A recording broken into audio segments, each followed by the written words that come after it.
ಏನು ಅಂತಂದರೆ ಹೊಸ ಗ್ರಾಫಿಕ್ಸು. ಇದರಲ್ಲಿ ಇನ್ನೊಂದು ವಿಷಯ ಏನು ಅಂತಂದರೆ ನಿಮ್ಮ ಒಂದು ನೇಮ್ ಸಮೇತ ಬರುತ್ತಂತೆ. ಹಾಗೆ ಪಾರ್ಕಿಂಗ್ ಬ್ರೇಕ್ ಬಂದು ಇಲ್ಲೇ ಕೈ ಹತ್ರನೇ ಇದೆ. ಮೊದಲು ಹಳೆ ಗಾಡಿಗಳಾದ್ರೆ ಸೈಡಲ್ಲಿ ಬರ್ತಿತ್ತು. ಇದು ನಿಮಗೆ ತುಂಬಾ ಕಂಫರ್ಟ್ ಆಗಿರುತ್ತೆ. ಓಕೆ. ಪ್ಲಸ್ ಕಾರ್ ಓಡಿಸೋದು ಯಾವ ರೀತಿ ಇರುತ್ತೋ ಅದೇ ರೀತಿ ಇರುತ್ತೆ. ಹಳೆ ಫ್ರಂಟ್ ಶೀಲ್ಡ್ ಇರ್ಬೋದು, ಇದು ಎಲ್ಲ ಬಂದು ಹೆವಿ ಇದೆ ನಿಮ್ಗೆ. ಹೌದಲ್ಲ, ಮೆಟಲ್ ಗೇಜು ತುಂಬಾ ಸ್ಟ್ರಾಂಗ್ ಆಗಿದೆ. ಅದು ಬಿಟ್ಟು ನಿಮ್ಗೆ ಹಳೆ ಗಾಡಿಗಳಲ್ಲಿ ಇಲ್ಲಿ ಹೋಲ್ ಹಾಕ್ಬೇಕಾಗಿತ್ತು ಮುಂಚೆ. ಇವಾಗ ಆತರ ಏನಿಲ್ಲ, ನಿಮ್ಗೆ ತುಂಬಾ ಹೆವಿ ಇದೆ. ಮೊದಲು ಗಾಡಿಯಲ್ಲಿ ಒಂದ್ ಸ್ವಲ್ಪ ಸಣ್ಣದಾಗಿತ್ತು, ಇದ್ರಲ್ಲಿ ತುಂಬಾ ಹೆವಿ ಇದೆ. ಎಷ್ಟೇ ಲೋಡ್ ಇದ್ರು ಆರಾಮಾಗಿ ಎಳ್ಕೊಂಡು ಹೋಗುತ್ತೆ ನಿಮ್ಗೆ. ಸರ್ ಇದ್ರದ್ದು ಹಲೋ ಗೆಳೆಯರೆ, ನಮಸ್ಕಾರ. ಇವತ್ತಿನ ವಿಶೇಷವಾಗಿ ಸ್ವಾಗತ.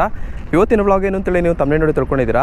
ನಮ್ಮ ಒಂದು ಇಂಡಿಯಾದ ಎವರ್ಗ್ರೀನ್ ಟ್ರ್ಯಾಕ್ಟರ್ ಆಗಿರೋ 475 DI ವೆಹಿಕಲ್ ಏನಿದೆ, ಈ ಒಂದು ವೆಹಿಕಲ್ ಬಂದು ಈಗ ನೀವು ನೋಡ್ತಿದ್ದೀರಾ. ಏನು ಅಂತಂದರೆ ಒಂದು ಹೊಸ ಅವತಾರದಲ್ಲಿ ಬಂದಿದೆ. ಹಳೆ ಟ್ರ್ಯಾಕ್ಟ್ರಿಗೂ ಹೊಸ ಟ್ರ್ಯಾಕ್ಟ್ರಿಗೂ ಅಜಗಜಾಂತರ ವ್ಯತ್ಯಾಸ ಇದೆ. ಸೊ ಗೆಳೆಯರೆ, ನೀವು ಮಾಡಬೇಕಾಗಿರೋದಿಷ್ಟೇ, ಈ ಒಂದು ವಿಡಿಯೋನ ಪೇಷನ್ಸಿಂದ ಕಂಪ್ಲೀಟಾಗಿ ನೋಡಿ ಮಾಹಿತಿ ತಿಳ್ಕೊಳ್ಳಿ ಅಂತ ಹೇಳ್ತಾ ಬನ್ನಿ ಗೆಳೆಯರೆ, ಈ ಒಂದು ವಿಡಿಯೋನ ಶುರು ಮಾಡೋಣ. ಸೊ ಮೊದಲಾಗಿ ಏನು ಅಂತಂದರೆ, ಈಗ ನಾನು ನೋಡ್ತಿರ್ಬೋದು, ಏನು ಅಂತಂದರೆ ಇದು ಬಂದುಬಿಟ್ಟು ನೆಲಮಂಗಲ ಶೋರೂಮ್ ಆಗಿರುತ್ತೆ. ನೆಲಮಂಗಲ ಶೋರೂಮ್ನ ಒಂದು ಸೇಲ್ಸ್ ಮ್ಯಾನೇಜರ್ ಇದ್ದಾರೆ. ಬನ್ನಿ ಅವ್ರನ್ನ ಮಾತಾಡ್ಸೋಣ. ಸರ್ ನಮಸ್ತೆ ಸರ್, ನಿಮ್ಮ ಹೆಸರು ಮತ್ತು ಪರಿಚಯ? ನಂದೀಶ್ ಅಂತ. ಓಕೆ. ಈಗ ಪ್ರೆಸ್ಟೀಜ್ ಮೋಟರ್ಸ್ ಅಲ್ಲಿ ಒಂದು 6 ತಿಂಗಳಾಗಿದೆ. ಓಕೆ. ಪ್ರಾಡಕ್ಟ್ ಬಗ್ಗೆ ನಿಮಗೆ ಮಾಹಿತಿನ ಕೊಡ್ತೀನಿ. ಓಕೆ ಸರ್, ಮೊದಲೇದಾಗಿ ಏನು ಅಂತಂದರೆ ಸರ್, ಇದರ ಒಂದು ಔಟ್ಲುಕ್ಕು ತುಂಬ ಯೂನಿಕ್ ಆಗಿದೆ ಸರ್.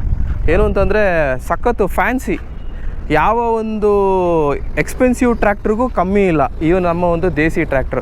ಸರ್ ಇದ್ರದ್ದು ಒಂದು ಡಿಸೈನ್ ಬಗ್ಗೆ ಎಕ್ಸ್ಪ್ಲೈನ್ ಮಾಡಿ ಸರ್. ಡಿಸೈನ್ ಬಂದು ನಿಮಗೆ ಮೊದಲು ಮಹೇಂದ್ರ ಟ್ರ್ಯಾಕ್ಟರ್ ಏನಿತ್ತಲ್ಲ ಅದೇ ಕಾನ್ಸೆಪ್ಟ್ ಇಟ್ಕೊಂಡು ಈಗ ಡಿಸೈನ್ನ ಮಾಡಿಬಿಟ್ಟಿರೋವಂಥದ್ದು. ಓಕೆ. ಇದರಲ್ಲಿ ನಿಮಗೆ ಶಿವನ ಪಟ್ಟಿ ಏನು ಬರುತ್ತೆ ಅದೇ ರೀತಿಯಾಗಿ ನಿಮಗೆ ಕಾಣಿಸುತ್ತೆ. ಇದು ಆಕ್ಚುಲ್ ಆಗಿ ಹೇಳಬೇಕು ಅಂದರೆ ಹೌದು. ಮಹೇಂದ್ರ ಕಾನ್ಸೆಪ್ಟ್ ಬರೋದೇ ನಿಮಗೆ ಒಂದು ದೇವರ ಒಂದು ಸೃಷ್ಟಿ ಹೇಗಿದೆ ಅದೇ ರೀತಿ ಇರಬೇಕು ಟ್ರ್ಯಾಕ್ಟರ್ ಅನ್ನೋದನ್ನ ಮಹೇಂದ್ರದವರು ಮಾಡಿದ್ದಾರೆ. ಓಕೆ. ಜನಕ್ಕೂ ಇದು ಲೈಕ್ ಆಗುತ್ತೆ ಅಂತ ಇದೇ ರೀತಿ ಬಿಟ್ಟಿರೋ. ಸರ್ ಚೆನ್ನಾಗಿದೆ, ನೋಡ್ತಿರ್ಬೋದು ಗೆಳೆಯರೆ. ಏನು ಅಂತಂದರೆ ಹೊಸ ಗ್ರಾಫಿಕ್ಸು. ಇದರಲ್ಲಿ ಇನ್ನೊಂದು ವಿಷಯ ಏನು ಅಂತಂದರೆ ನಿಮ್ಮ ಒಂದು ನೇಮ್ ಸಮೇತ ಬರುತ್ತಂತೆ. ಹಾಗೆ ಪವರ್ ಸ್ಟೇರಿಂಗ್ ಅಂತ ಒಂದು ಬರುತ್ತೆ. ಮತ್ತು ತುಂಬ ಅಡ್ವಾನ್ಸ್ಡ್ ಆಗಿರೋ ಒಂದು ಹೆಡ್ ಲ್ಯಾಂಪಲ್ಲಿ ಇಲ್ಲಿ ಇಂಡಿಕೇಟರ್ ಏನು ಸಿಗೋಲ್ಲ, ನಿಮಗೊಂದು ಹ್ಯಾಲೋಜಿನ್ ಬರುತ್ತೆ. ಬಟ್ ಇದು ಫೈಬರ್ ಆಗಿರುತ್ತೆ. ಏನು ಅಂತಂದರೆ ಕೆಲಸ ಕಾರ್ಯ ಮಾಡುವಾಗ ನಿಮಗೇನಂತ ಒಡೆದೋಗೋ ಚಾನ್ಸಸ್ ಏನಿರಲ್ಲ. ಔಟ್ಲುಕ್ಕು ತುಂಬ ಚೆನ್ನಾಗಿದೆ ಸರ್. ಮತ್ತೆ ಏನೆಲ್ಲ ಡಿಫ್ರೆನ್ಸ್ ಇದೆ ಸರ್? ನಿಮಗೆ ಇದು ಪವರ್ ಸ್ಟೇರಿಂಗ್ ಬಂದು ಕಾರ್ ಓಡಿಸ್ದ ಹಾಗಿರುತ್ತೆ. ಓಕೆ. ನಿಮಗೆ ಮೊದಲು ಹಳೆ ಗಾಡಿಗೂ ಈ ಗಾಡಿಗೂ ಏನು ವ್ಯತ್ಯಾಸ ಅಂದರೆ, ಕಾಲಿಡೋದು ಫುಟ್ ಸ್ಟೆಪ್ ಬಂದು ನಿಮಗೆ ಸ್ಲಿಪ್ ಆಗಲ್ಲ. ಓಕೆ. ಇನ್ನೊಂದು ಕ್ಲಚ್ ಪೆಡಲ್ ಲಾಕ್ ಕೂಡ ಕೊಟ್ಟಿದ್ದಾರೆ. ಇವಾಗ ಒಂದು 2-3 ತಿಂಗಳು ನೀವು ಕೆಲಸ ಮಾಡ್ಲಿಲ್ಲ ಅಂದ್ರೆ ಕ್ಲಚ್ ಪೆಡಲ್ ಲಾಕ್ ನ ಹಾಕ್ಬಿಟ್ಬಿಟ್ರೆ ಕ್ಲಚ್ ಹಾಳಾಗಲ್ಲ. ಓಕೆ, ಒಳ್ಳೇದು. ಓಕೆ. ಅದು ಬಿಟ್ರೆ ನೋಡಿ, ಈಗ 10 ಕೂತ್ಕೊಳ್ಳೋದು ಕೂಡ ನಿಮ್ಗೆ ಸುಲಭವಾಗಿದೆ. ಓಕೆ. ಇದರಲ್ಲಿ ಡಿಜಿಟಲ್ ಮೀಟರ್ ಕೂಡ ಬರುತ್ತೆ ನಿಮ್ಗೆ. ಮಾಮೂಲಿ ಟ್ರ್ಯಾಕ್ಟರ್ ಎಲ್ಲ ಬಂದು ನಿಮ್ಗೆ ಅನಲಾಗ್ ಮೀಟರ್ ಬರ್ತಿತ್ತು. ಓಕೆ. ಅದು ಬಿಟ್ರೆ ಇದು ಹೈ ಲೋ ಗೇರ್ ಅನ್ನ ಹಾಕುವಂತದ್ದು. ಇದು ಬಂದು ನಿಮ್ಗೆ ಕೆಳಗಿರ್ತಿತ್ತು ಬೇರೆ ಟ್ರ್ಯಾಕ್ಟರ್ ಗಳಲ್ಲಿ. ಹೌದು. ಇದು ನಿಮ್ಗೆ ಇಲ್ಲಿ ಕೂತಿದ ತಕ್ಷಣ ಕೈಗೆ ಸಿಗೋ ಹಾಗಿದೆ. ಓಕೆ. ಗೇರ್ ಇದು ಬಂದು PCM ಗೇರ್ ಬಾಕ್ಸ್ ಬರುತ್ತೆ ನಿಮ್ಗೆ, partially constant mesh gear box ಅಂತ. ಓಕೆ. ಇದು ನಿಮ್ಗೆ ಸ್ಮೂತ್ ಆಗಿ ರನ್ ಆಗುತ್ತೆ. ಓಕೆ. ಅದಲ್ಲದೆ ಪಾರ್ಕಿಂಗ್ ಬ್ರೇಕ್ ಬಂದು ಇಲ್ಲೇ ಕೈ ಹತ್ರನೇ ಇದೆ. ಮೊದಲು ಹಳೆ ಗಾಡಿಗಳಾದ್ರೆ ಸೈಡಲ್ಲಿ ಬರ್ತಿತ್ತು. ಇದು ನಿಮ್ಗೆ ತುಂಬಾ ಕಂಫರ್ಟ್ ಆಗಿರುತ್ತೆ. ಓಕೆ. ಪ್ಲಸ್ ಕಾರ್ ಓಡಿಸೋದು ಯಾವ ರೀತಿ ಇರುತ್ತೋ ಅದೇ ರೀತಿ ಇರುತ್ತೆ. ಹಳೆ ಗಾಡಿಲಿ ಬಂದು ನಿಮ್ಗೆ ಹಿಂಗ ಸ್ವಲ್ಪ ಬಗ್ಗಿ ಓಡಿಸ್ತೀರಾ, ಇದ್ರಲ್ಲಾದ್ರೆ ಆರಾಮಾಗಿ ಕೂತ್ಕೊಂಡು ಓಡಿಸ್ಬೋದಲ್ಲ ಸರ್? ಹೌದು. ಪ್ಲಸ್ ಇಂಡಿಕೇಟರ್ದು ಲೈಟ್ದು ಅದೆಲ್ಲ ಬಂದು ಒಂದೇ ಕಾಂಬಿನೇಷನ್ ಸ್ವಿಚ್ ಕೊಟ್ಟಿದ್ದಾರೆ. ಬೇರೆದ್ರಲ್ಲಾದ್ರೆ ಮೊದಲು ಒಂದು ಸೈಡ್ ಅಲ್ಲಿ ಇರ್ತಿತ್ತು, ಆ ಕಡೆ ಒಂದು ಈ ಕಡೆ ಒಂದು ಆತರ ಇತ್ತು. ಓಕೆ. ಇದರಲ್ಲಿ ನಿಮ್ಗೆ ಎಲ್ಲ ಒಂದೇ ಜಾಗದಲ್ಲಿ ಸಿಗುತ್ತೆ. ಓಕೆ. ಸೊ ಚೆನ್ನಾಗಿದೆ, ಎಲ್ಲ ಕಾಂಪ್ಯಾಕ್ಟ್ ಆಗಿದೆ. ಬಟ್ ಇಲ್ಲೊಂದು ಚಾರ್ಜರ್ ಕೂಡ ಬರುತ್ತೆ. ಮೊಬೈಲ್ ಚಾರ್ಜಿಂಗ್ ಕೂಡ ನಿಮ್ಗೆ ಇಲ್ಲೇ ಫೇಸ್ ಮಾಡಿದ್ದಾರೆ. ಸರ್ ಫ್ಯೂಸ್ ಮೇಲೇನೆ ಕೊಟ್ಬಿಟ್ಟಿದಾರಲ್ಲ ಸರ್? ಎಲ್ಲ ಇಲ್ಲೇ ಬರುತ್ತೆ. ಅಂದ್ರೆ ಏನಾದ್ರು ಹಾಳಾದ್ರೆ ಡೈರೆಕ್ಟ್ ಆಗಿ ಇಲ್ಲೇ ರೆಡಿ ಇಲ್ಲೇ ನೋಡ್ಕೊಂಡು ಫ್ಯೂಸ್ ನ ತೆಗೆದು ಹಾಕೊಬಹುದು. ಅವ್ರು ಆರಾಮಾಗಿ ಅವ್ರ ಕೆಲಸನ ಮಾಡ್ಕೋಬಹುದು. ಅದು ಬಿಟ್ಟು ಇನ್ನೊಂದೇನು ಅಂದ್ರೆ, ಈ ಮಡ್ಗಾರ್ಡ್ ಫ್ರಂಟ್ ಶೀಲ್ಡ್ ಇರ್ಬೋದು, ಇದು ಎಲ್ಲ ಬಂದು ಹೆವಿ ಇದೆ ನಿಮ್ಗೆ. ಹೌದಲ್ಲ, ಮೆಟಲ್ ಗೇಜು ತುಂಬಾ ಸ್ಟ್ರಾಂಗ್ ಆಗಿದೆ. ಅದು ಬಿಟ್ಟು ನಿಮ್ಗೆ ಹಳೆ ಗಾಡಿಗಳಲ್ಲಿ ಇಲ್ಲಿ ಹೋಲ್ ಹಾಕ್ಬೇಕಾಗಿತ್ತು ಮುಂಚೆ. ಇವಾಗ ಆತರ ಏನಿಲ್ಲ, ಇಲ್ಲಿ 2 ನಟ್ಗಳನ್ನ ತೆಗೆದ್ಬಿಟ್ಟು ಆಂಗಲ್ ಪೀಸ್ ನ ಹಾಕ್ಬಿಟ್ಟು ಹಾಗೆ ಟಾಪ್ ಗಳನ್ನ ಮಾಡಬಹುದು. ಬೇರೆದಕ್ಕಾದ್ರೆ ನೀವು ಹೋಲ್ ಹಾಕ್ಬೇಕಾಗಿತ್ತು. ಅದು ಬಿಟ್ಟು ನಿಮ್ಗೆ ಹಿಂದೆ ಬಂದು ಇಲ್ಲೊಂದು ಪೈಪ್ ಕನೆಕ್ಟ್ ಹಾಕೋತಿದ್ರಿ, ಮಡ್ಗಾರ್ಡ್ ಎಲ್ಲ ಶೇಕ್ ಆಗದೆ ಇರ್ಲಿ ಅಂತ. ಇಲ್ಲೇ ಹೋಲ್ ಎಲ್ಲ ಮಾಡಾಗಿದೆ. ನೀವು ಜಸ್ಟ್ ಇಂಪ್ಲಿಮೆಂಟ್ ನ ಆ ಕಂಬಿ ಕೀನ ಹಾಕೊಂಡು ಕೆಲಸನ ಓದಿಸ್ಬೋದು. ನೋಡಿ ಇಲ್ಲೂ ಒಂದು ಹೋಲ್ ಇದೆ. ನೀವೇನು ಅಂತಂದ್ರೆ ಎಕ್ಸ್ಟ್ರಾ ಹೋಲ್ ಹೊಡೆಯೋ ಅವಶ್ಯಕತೆ ಇಲ್ಲ. ಏನು ಅಂತಂದ್ರೆ ಡೈರೆಕ್ಟ್ ಆಗಿ ಒಂದು ಹೋಲ್ ತೆಗೆದು 2 ರಾಡ್ ಬೇಕಾದ್ರೆ ಅದು ವೈಬ್ರೇಷನ್ ಎಲ್ಲ ಕಂಟ್ರೋಲ್ ಆಗುತ್ತಲ್ಲ ಸರ್? ಹೌದು, ಈ ಗಾಡಿಯಲ್ಲಿ ನಿಮ್ಗೆ ವೈಬ್ರೇಷನ್ ಜಾಸ್ತಿ ಬರೋದಿಲ್ಲ. ಇನ್ನೊಂದು ಹೈಡ್ರಾಲಿಕ್ ಲಿಫ್ಟಿಂಗ್ LPM ಬಂದು ಸಿಕ್ಕಾಪಟ್ಟೆ ಚೆನ್ನಾಗಿದೆ. ಹೈಡ್ರಾಲಿಕ್ ಫ್ಲೋ ಸ್ಮೂತ್ ಆಗುತ್ತೆ, ಹೈ ವಾಲ್ಯೂಮ್ ಬರುತ್ತೆ, ನಿಮ್ಗೆ ಆಯಿಲ್ ಸರ್ಕ್ಯುಲೇಟ್ ಆಗುತ್ತೆ. ಅದಲ್ಲದೆ ಈ ಡ್ರಾಬಾರ್ ಬಂದು ನಿಮ್ಗೆ 2000 ಲಿಫ್ಟಿಂಗ್ ಕೆಪಾಸಿಟಿ ಮಾಡಿದ್ದಾರೆ. ಮುಂಚೆ ಬಂದು ನಿಮ್ಗೆ ಬರೀ 1500 ಆ ತರ ಲಿಫ್ಟಿಂಗ್ ಕೆಪಾಸಿಟಿ ಇತ್ತು, ಇವಾಗ ಜಾಸ್ತಿ ಇದೆ. ಓಕೆ ಸರ್, ಇದ್ರದ್ದು ಹೌಸಿಂಗ್ ಎಲ್ಲ ಸಾಕಷ್ಟು ಸ್ಟ್ರಾಂಗ್ ಆಗಿ ಮಾಡಿರ್ಬೋದು. ಹೌಸಿಂಗ್ ಬಂದು ನಿಮ್ಗೆ ತುಂಬಾ ಹೆವಿ ಇದೆ. ಮೊದಲು ಗಾಡಿಯಲ್ಲಿ ಒಂದ್ ಸ್ವಲ್ಪ ಸಣ್ಣದಾಗಿತ್ತು, ಇದ್ರಲ್ಲಿ ತುಂಬಾ ಹೆವಿ ಇದೆ. ಎಷ್ಟೇ ಲೋಡ್ ಇದ್ರು ಆರಾಮಾಗಿ ಎಳ್ಕೊಂಡು ಹೋಗುತ್ತೆ ನಿಮ್ಗೆ. ಸರ್ ಇದ್ರದ್ದು ಅಗಲನು ಕೂಡ ಜಾಸ್ತಿ ಇದೆಯಾ? ಅಗಲ ನಿಮ್ಗೆ ಆಲ್ಮೋಸ್ಟ್ ಸಿಮಿಲರ್ ಇದೆ. ಆದ್ರೆ ಇಲ್ಲೊಂದು ವಿಶೇಷತೆ ಏನು ಅಂದ್ರೆ ಹಳೆ ಗಾಡಿಗಳಲ್ಲಿ ಇಲ್ಲಿ ಮಣ್ಣು ಕಚ್ಕೊಂಡ್ರೆ ಸಿಗಾಕೋತಾ ಇತ್ತು.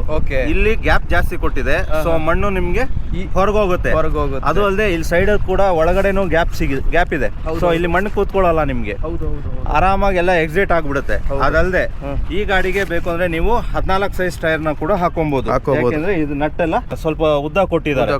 ಮೊದಲು ಗಾಡಿಗಳಲ್ಲೆಲ್ಲ ಬರೀ ಇಲ್ಲಿಗೆ ಎಂಡ್ ಆಗ್ತಾ ಇತ್ತು.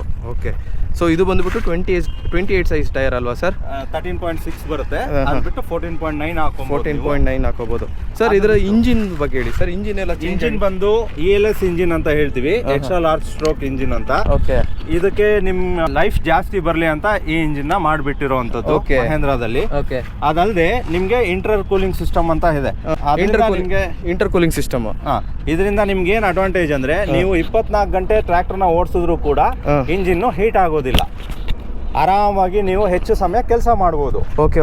ಅದು ಬಿಟ್ಟು ರೇಡಿಯೇಟರ್ ಕೂಡ ಸ್ವಲ್ಪ ಅಗಲವಾಗಿದೆ. ಹೌದು, ಸೊ ಯಾವುದೇ ಧೂಳು ಹೋಗದೆ ಇರೋ ಹಾಗೆ ಮೆಶ್ ಒಂದನ್ನ ಕೊಟ್ಟಿದ್ದಾರೆ.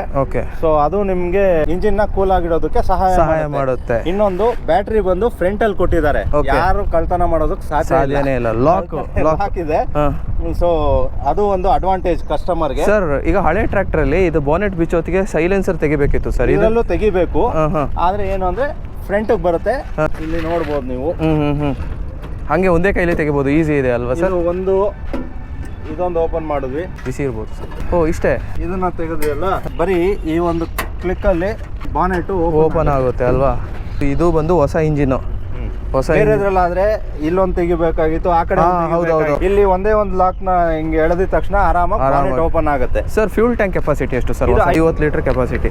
ಸೊ ಗೆಳೆಯರೆ ನೋಡ್ತಿರ್ಬೋದು, ಟ್ರ್ಯಾಕ್ಟರ್ ಬಂದು ತುಂಬಾನೇ ಅಡ್ವಾನ್ಸ್ ಆಗಿ ಮಾಡಿದ್ದಾರೆ, ತುಂಬಾನೇ ಚೇಂಜಸ್ ಇದೆ. ಇನ್ನೊಂದು ಈ ಆಲ್ಟರ್ನೇಟರ್ ಬಂದು ನಿಮ್ಗೆ ಸೋಲನಾಯ್ಡ್ ಸ್ವಿಚ್ ಯಾವಾಗ್ಲೂ ಹೋಗ್ತಿತ್ತು, ಇವಾಗ ಆ ಪ್ರಾಬ್ಲಮ್ ನಿಮ್ಗೆ ಬರೋದಿಲ್ಲ, ಎಲ್ಲ ಶಾರ್ಟ್ ಔಟ್ ಮಾಡಿದ್ದಾರೆ. ಇನ್ನೊಂದೇನು ಅಂತಂದ್ರೆ ಇಂಟರ್ ಕೂಲ್ ಇರೋ ಕಾರಣ ನೋಡಿ ಇಲ್ಲೊಂದು ಮೆಶ್ ಇದೆ ನೋಡಿ, ಇಲ್ಲೆಲ್ಲ ನೋಡಿ ಗಲೀಜ್ ಕೂತಿದೆ ಆಕ್ಚುಲಿ ಆಲ್ರೆಡಿ. ಏನು ಅಂತಂದ್ರೆ ತುಂಬಾ ಕಸನ ಇದೆ, ಅವಾಯ್ಡ್ ಮಾಡುತ್ತೆ. ನೀವು ಜಸ್ಟ್ ಒಂದು ಮೆಷಿನ್ ಹಿಡಿದು ಕ್ಲೀನ್ ಮಾಡ್ಕೊಂಡ್ರೆ ಸಾಕು ಸರ್. ಸರ್ವಿಸ್ ವೈಸ್ ತುಂಬಾ ಈಸಿ ಆಗುತ್ತೆ ಕಾಣಿಸ್ತಲ್ಲ ಸರ್? ಮೊದಲನೇ ಸರ್ವಿಸ್ ಬಂದು ನೀವು 100 ಅವರ್ಸ್ ಮಾಡ್ತೀರಾ, ಅದಾದ್ಮೇಲೆ 400 ಅವರ್, ಅದಾದ್ಮೇಲೆ 900 ಅವರ್, ಅದಾದ್ಮೇಲೆ 1200 ಅವರ್ಸ್ ನೀವು ಸರ್ವಿಸ್ ಮಾಡ್ತೀರಾ. 1200 ಇಂಟರ್ವಲ್ಸ್ ಅಲ್ಲಿ ನೀವು ಗೇರ್ ಬಾಕ್ಸ್ ಆಯಿಲ್ ನ ಕೂಡ ಚೇಂಜ್ ಮಾಡಬೇಕು. ಸರ್ ಎಷ್ಟು ಲೀಟರ್ ಆಯಿಲ್ ಸರ್ ಇವಾಗ? 7.5 litre oil. 7.5 litre engine oil ಬಂದು ನಿಮ್ಗೆ 45 ಲೀಟರ್ಸ್. ಓಕೆ, ಅದು ಬಿಟ್ಟು ಈ ಹೆಡ್ಲೈಟ್ ಇದೆಯಲ್ಲ, ಇದು ಬಂದು ನಿಮ್ಗೆ 75 ಲಕ್ಷ ಅಂತ ಹೇಳ್ತೀವಿ. ಈ ಮಾಮೂಲಿ ಗಾಡಿ ಓಡಿಸ್ತಾ ಇದ್ರಲ್ಲ, ಅದು ಬಂದು 46 ಲಕ್ಷ ಬರ್ತಿತ್ತು. ಇದು ಬಂದು ನಿಮ್ಗೆ ಕಾರ್ ತರ ಫೋಕಸ್ ಇರುತ್ತೆ, ರಾತ್ರಿ ಎಲ್ಲ ಆರಾಮಾಗಿ ಕೆಲಸ ಮಾಡಬಹುದು, ಯಾವುದೇ ಭಯ ಇರಲ್ಲ ನಿಮ್ಗೆ. ಅಂದ್ರೆ ಬ್ರೈಟ್ ಜಾಸ್ತಿ ಇದೆ ಅಂತ ಸರ್ ಹೇಳ್ತಾರೆ. ಜಾಸ್ತಿ ಇದೆ, ತುಂಬಾ ಆರಾಮದಾಯಕ. ಮತ್ತೆ ಈ ಒಂದು ಆಕ್ಸಿಲ್ ಇಲ್ಲಿ ಬೆಂಡ್, ಇದು ಮಾಮೂಲಿ ಟ್ರೆಡಿಷನಲ್ ಎಲ್ಲಾ ಗಾಡಿಗಳಿಗೆ ಇದೇ ತರ ಅಲ್ಲ ಸರ್ ನಿಮ್ದು ಮಹೀಂದ್ರದ್ ಬರೋದು? ಹೌದು, ಅದ್ರ ಬಗ್ಗೆ ಹೇಳ್ತೀನಿ. ಈ ಆಕ್ಸಿಲ್ ಬಂದು ನಿಮ್ಗೆ ಫಸ್ಟ್ ಬಂದು 110 ಮಿಲಿಮೀಟರ್ ಬರ್ತಿತ್ತು, ಇದು ಬಂದು 120 mm ಬರ್ತಾ ಇದೆ. ಸೊ ಇದರಿಂದ ಏನ್ ನಿಮ್ಗೆ ಅಡ್ವಾಂಟೇಜ್ ಅಂದ್ರೆ ಡೋಸಿಂಗ್ ಕೂಡ ನೀವು ಹಾಕೋಬಹುದಲ್ವಾ? ಓಕೆ ಸರ್, ನೋಡಿ ಒಂದು ಸಣ್ಣ ಒಂದು ಚೇಂಜಸ್ ಎಲ್ಲ ಎಷ್ಟಿದೆ. ಯಾಕೆಂತಂದ್ರೆ ಬೇರೆ ಬ್ರ್ಯಾಂಡ್ ಅಲ್ಲಿ ಈ ತರ ಬೆಂಡ್ ಬರಲ್ಲ. ಬೇರೆದ್ರಲ್ಲಿ ಈ ತರ ಬೆಂಡ್ ಇಲ್ಲ, ನಮ್ಮ ಹಳೆ ಟ್ರ್ಯಾಕ್ಟರ್ ಅಲ್ಲೂ ಬೆಂಡ್ ಇದೆ, ಬಟ್ ಈ ಆಕ್ಸೆಲ್ ಬಂದು ಕಡಿಮೆ ಥಿಕ್ನೆಸ್ ಅಲ್ಲಿ ಇದೆ. ಇದು ಬಂದು ಗೇಜ್ ಜಾಸ್ತಿ ಇದೆ ಅಂತ ಜಾಸ್ತಿ ಇದೆ. ಸೊ ನೀವು ಡೋಸಿಂಗ್ ಹಾಕಿದ್ರು ಕೂಡ ಯಾವುದೇ ಬ್ರೇಕ್ ಡೌನ್ ಆಗೋದಿಲ್ಲ ಅಂತ ಹೇಳ್ತಿರೋದು. ಹೌದು, ಇದೇ ಟ್ರ್ಯಾಕ್ಟರ್ ಅಲ್ಲಿ ನಿಮ್ಗೆ ವರಮಹಾಲಕ್ಷ್ಮಿ ಹಬ್ಬ ಆದ್ಮೇಲೆ 4 ವೀಲ್ ಕೂಡ ಸಿಗುತ್ತೆ, ಸೈಡ್ ಶಿಫ್ಟ್ ಗೇರು, ಶಟಲ್ ಗೇರು, ಕ್ರೀಪರ್ ಗೇರ್ ಬಾಕ್ಸ್ ಎಲ್ಲಾ ಸಿಗುತ್ತೆ ನಿಮ್ಗೆ.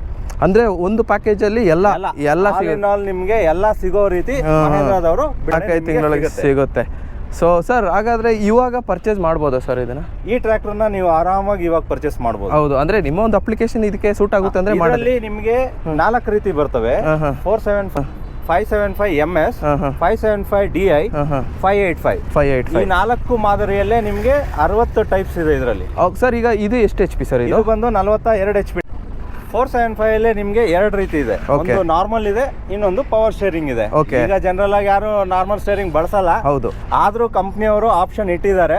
ಬೇಕಾದವರು ಕೇಳಿದ್ರೆ ಅದನ್ನೇ ತರಿಸ್ಕೊಡ್ತೀರಾ? ಅದೇ ಅದೇ. ಜನರಲ್ ಆಗಿ ಇವಾಗೆಲ್ಲ ಪವರ್ ಸ್ಟೇರಿಂಗ್ ಬಳಸೋದು. ಡ್ಯುಯಲ್ ಆಕ್ಟಿಂಗ್ ಸ್ಟೇರಿಂಗ್ ಅಂತ ಹೇಳ್ತೀವಿ. ಇದು ಮೊದಲು ಬೇರೆ ಗಾಡಿಗಳಲ್ಲಿ ನಿಮ್ಗೆ ಸಿಂಗಲ್ ಆಕ್ಟಿಂಗ್ ಸ್ಟೇರಿಂಗ್ ಇರೋದು. ನಮ್ದ್ರಲ್ಲಿ ಡ್ಯುಯಲ್ ಆಕ್ಟಿಂಗ್ ಬರುತ್ತೆ. ಸರ್ ಈಗ ನಾರ್ಮಲ್ ಸ್ಟೇರಿಂಗಿಗೂ ಪವರ್ ಸ್ಟೇರಿಂಗಿಗೂ ತುಂಬಾ ರೇಟಲ್ಲಿ ವ್ಯತ್ಯಾಸ ಇದೆಯಾ?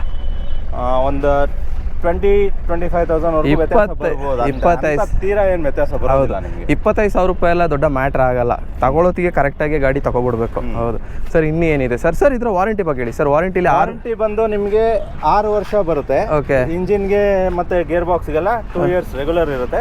ಅದಾದ್ಮೇಲೆ 4 ಇಯರ್ಸ್ ಬಂದು ರೆಗ್ಯುಲರ್ ಇಂಟರ್ವಲ್ಸ್ ಅಲ್ಲಿ ನೀವು ಸರ್ವಿಸ್ನ ನಮ್ಮ ಹತ್ರನೇ ಮಾಡಬೇಕು. ಈ ರಬ್ಬರ್ ಸವಿಯುವಂತ ವಸ್ತು ಇವಕ್ಕೆಲ್ಲ ಯಾವುದಕ್ಕೂ ನಿಮಗೆ ವಾರಂಟಿ ಬರಲ್ಲ. 1 ವರ್ಷ ಬಂದು ನಿಮಗೆ ಇಂಜಿನು, ಗೇರ್ ಬಾಕ್ಸು, ಹೈಡ್ರಾಲಿಕ್ಕು, ಟಿಪ್ಪಿಂಗು ಇವಕ್ಕೆಲ್ಲ ಬಂದೇ ಬರುತ್ತೆ. ಟೈರು, ಬ್ಯಾಟ್ರಿ, ಡೈನಮೋ ಇವೆಲ್ಲ 1 ವರ್ಷ. 2ನೇ ವರ್ಷ ನಿಮ್ಗೆ ಇಂಜಿನು, ಗೇರ್ ಬಾಕ್ಸ್ ಕೂಡ ಬರುತ್ತೆ. 3ನೇ ವರ್ಷ, 4ನೇ ವರ್ಷ, 5ನೇ ವರ್ಷ ಮತ್ತೆ 6ನೇ ವರ್ಷ ಇಂಜಿನ್ ಮಾತ್ರ ಬರುತ್ತೆ. ಅದು ನಮ್ಮಲ್ಲೇ ಸರ್ವಿಸ್ ನ ಕಂಪ್ಲೀಟ್ ಮಾಡಿದ್ರೆ ಆದ್ರೆ ನಿಮ್ಮ ಸರ್ವಿಸ್ ಟ್ರ್ಯಾಕ್ ಶೋರೂಮ್ ಅಲ್ಲಿ ಇದ್ರೆ ಮಾತ್ರ. ಹೌದು. Okay sir. ಇದರದ್ದು ನಿಮ್ಮ ಪ್ರಕಾರ ಸರ್ ಹಳೆ ಟ್ರ್ಯಾಕ್ಟರ್ಗೂ ಈ ಟ್ರ್ಯಾಕ್ಟರ್ಗೂ ದಮ್ಮು ಜಾಸ್ತಿ ಇದೆ ಸರ್? ಹೌದು. ಟಾರ್ಕ್ ಜಾಸ್ತಿ ಇದೆ ಗಾಡಿಗೂ ಹಳೆ ಟ್ರ್ಯಾಕ್ಟರ್ಗೂ. ಓಕೆ. ಸೊ ಅಂದ್ರೆ ಸರ್ ಹಳೆ ಮಾಡೆಲ್ಸ್ ಎಲ್ಲ ನಿಂತೋಯ್ತಾ ಸರ್? ನಂದೊಂದು ಓಲ್ಡ್ BP ಬರ್ತಾ ಇಲ್ಲ, NBP ಬರ್ತಾ ಇಲ್ಲ, ಸರ್ಪಂಚು ಬರೋದಿಲ್ಲ, ಮತ್ತೆ XP ಪ್ಲಸ್ ಏನ್ ಬರ್ತಿತ್ತು ಅವ್ ಯಾವ ಟ್ರ್ಯಾಕ್ಟರ್ ಕೂಡ ನಿಮಗೆ ಇನ್ನು ಮುಂದಕ್ಕೆ ಬರೋದಿಲ್ಲ. ಕಂಪನಿಯಲ್ಲಿ ಸ್ಟಾಪ್ ಮಾಡಿದ್ದಾರೆ. ಇವಾಗ ಏನೇ ಇದ್ರು ನಿಮ್ಗೆ ಈ ಒಂದು ಸೀರೀಸ್ ಅಲ್ಲೇನೆ ಎಲ್ಲ ಒಂದು ಕಾಂಬಿನೇಷನ್ ಒಂದೇ ಟ್ರ್ಯಾಕ್ಟರ್. ಈ ಒಂದು ಟ್ರ್ಯಾಕ್ಟರ್ ನ ನೀವು ಬಳಸಿದ್ರೆ ನಿಮ್ಮ ಎಲ್ಲಾ ಕೆಲಸಗಳನ್ನು ಮುಗಿಸ್ಕೋಬಹುದು, ಈಡೇರಿಸ್ಕೊಬಹುದು. ಓಕೆ.